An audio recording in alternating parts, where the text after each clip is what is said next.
బాబా ఈ రోజున జగన్మోహన్ రెడ్డి గారి హయాములో లిక్కర్ స్కామ్ జరిగింది అనేటువంటి ఆ వార్తలు కానీ అభియోగాలు కానీ ఇప్పుడు ఉన్నటువంటి కూటమి ప్రభుత్వం సిఐడి ఆరోపిస్తుంది, కొంతమంది విచారించడం కూడా జరుగుతుంది. దీని మీద మీ అభిప్రాయం ఏంటి? దేవుళ్ళి లిక్కర్ స్కామ్లో జగన్మోహన్ రెడ్డికి మాత్రం సంబంధం లేదని న్యాయ వ్యవస్థ అంతా న్యాయాధికులు న్యాయం తెలిసినటువంటి పెద్ద మనుషులు అందరూ చెప్పారు.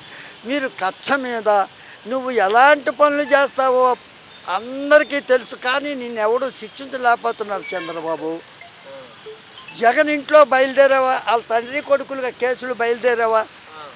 ఆ వివేకానంద రెడ్డి వచ్చి టేకప్ చేసావా? ఆడి చెల్లెళ్ళు జడగొట్టావా? ఆడి అమ్మని జడగొట్టావా?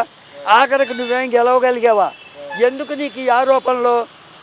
ఇప్పుడు లిక్కర్లో నిరికిచ్చావు, నీకేంటి కచ్చా? లిక్కర్లో ఆయన ఎందుకు, లిక్కర్ ఎందుకు సంబంధం? నువ్వు దెంగినటువంటి పోలవరం డబ్బు ఏం చేసావు? అమరావతి డబ్బు ఏం చేసావు? ముందు నువ్వు చెప్పు. 50 కోటు పెట్టి దొంగదెంగులాడు పని, హైదరాబాద్లో దొంగదెంగులాడు పని చేసి ఆంధ్ర పనికి ఎత్తుకొచ్చావు. వాళ్ళ కాళ్ళు ఏళ్ళు పట్టుకొని రాత్రికి రాత్రి ఉద్యోగస్తులు సావదెంగావు కదా. నువ్వు చేసిన దుర్మార్గాలు నువ్వు ఆలోచించుకోవయ్యా. అయితే మేధావులు ఎవరు నిన్ను గట్టిగా చొక్కా పట్టుకొని నిలబెట్టి పనిష్మెంట్ ఇవ్వటం లేదు, నిన్ను శిక్షించటం లేదు. అది నీ గర్వం, నీ ధైర్యం. మరి ఏ రాతన పుట్టావో, ఎప్పుడు పుట్టావో, ఎలా పుట్టావో మాకైతే తెలియదు. ఇంకొకడైతే ఈ పాటికి జీవిత ఖైదులో భజన చేసుకొని జైల్లో ఉండేవాడు. మరి ఇప్పుడు చూస్తున్నారుగా అమరావతిని మరలా రీఓపెనింగ్ చేయించారు మోడీ గారితో. మోడీ గారు పిలిచాడే, ఒక 1000 కోట్లు 600 కోట్లు ఖర్చు పెట్టారు, సరదాగా పండుగలా చేసుకున్నారు. మన ఇంట్లో గంగానం పండుగ ఎలాగో వాళ్ళకి అలాంటి పండుగ అది. పండుగలు చేసుకొని ప్రజలు మోసం చేయడమే తప్ప నిజంగా అమరావతి ఆడి కట్టడండి. ఆ ప్రజలు అనవసరంగా మునిగిపోయారు. పంటలు 4 పంటలు పండాయి. మా బంధువులు ఉన్నారు ఆ ఊళ్ళో. ఆల్పలం 80 సెంట్లు ఎంత ఉంటే అది దెంగేశారు. వాళ్ళు కూటికి లేక ఏడుస్తున్నారు. ఎవడని చెప్తాం? ఈ దుర్మార్గాలు చేసేవాడు మళ్ళీ నిన్నెళ్ళి ఎవరిని కూడా ఇచ్చేయండి అంటున్నాడు. మళ్ళీ ఇంకో 100 మళ్ళీ కూడా 1000 ఎకరాలు కావాలంటున్నారండి. అవును, మళ్ళీ వెళ్ళి ఇప్పుడు కావాలంటున్నాడు. ఇక తీసుకున్నాక ఊళ్ళన్నీ కాల్ చేసి దెంగేయండి, మేము కట్టుకుంటా ఉంటాం. మూడోది అదే. అది వాళ్ళు తెలుసుకొని బతకాల.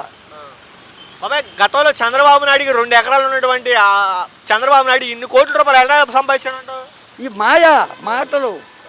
జనం అందరినీ ఎదవలు చేసి సంపాదించాడు. చంద్రబాబు ఏం ఉద్యోగం చేశాడా? రాజకీయంగా సంపాదించింది, ఉద్యోగం కాదు. చంద్రబాబుకు 2 ఎకరాలు పల్లెటూరు గుడిసె రైలు పట్టాలు పక్కన ఉంది. నేను వెళ్ళి వాళ్ళ ఇల్లు చూసా, వాళ్ళ అమ్మని చూసా. వాళ్ళ అమ్మ సంతల్లో పాలు బెల్లం కోడిగుడ్లు అమ్ము తెంగేది. ఆమెతో పాటు ఆ పక్కింటి ఆమె కూడా ఉంది, ముసలమ్మ. పక్కింటి ముసలమ్మ కూడా ఉంది. మేము చానాలు తిరుపతిలో ఉన్నాం. మా అల్లుడు అక్కడ ఉద్యోగం అయితే వెళ్ళి నేను చానాలు ఉన్నాను తిరుపతిలో. అప్పుడే వెళ్ళి చూసి వచ్చాం. పూరు గుడిసె, ఎంత పెద్ద గుడిసె. ఆ తమ్ముడికి ఇది ఇచ్చేమిచ్చాడు చేశాడు. తమ్ముడిని సంకనాకు పెట్టేసి నాశనం చేశాడు. ఆడి పిల్లలు వీడికి అక్క చెల్లెళ్ళు ఉన్నారు, వాళ్ళు ఎక్కడున్నారో ఏమయ్యారో తెలియదు. వీడు ఒక్కడే అమ్మబాబుకు ఒక్కడే ఊరు మన దెంగడానికి పుట్ల. వాళ్ళ అమ్మబాబుకి 4 5 పుట్టారు, కానీ ఆడి కుటుంబం విషయం మాత్రం బయటికి రాదు. జగన్ గారి ఇంట్లో దూరిపోయి జగన్ అమ్మకి, జగన్ చెల్లెలకి, ఈడికి, ఆ బాబాయికి, ఆడికి అన్నిటికీ లింకులు పెట్టేసి నానా అవసరం. ఆడికి ఎవడో పనిష్మెంట్ ఇవ్వరండి. ఇక ఆవిడ చక్రవర్తి అండి మన రాష్ట్రానికి. ఆడి చచ్చిపోయేదాకా రాష్ట్రంలో శని వదలదండి.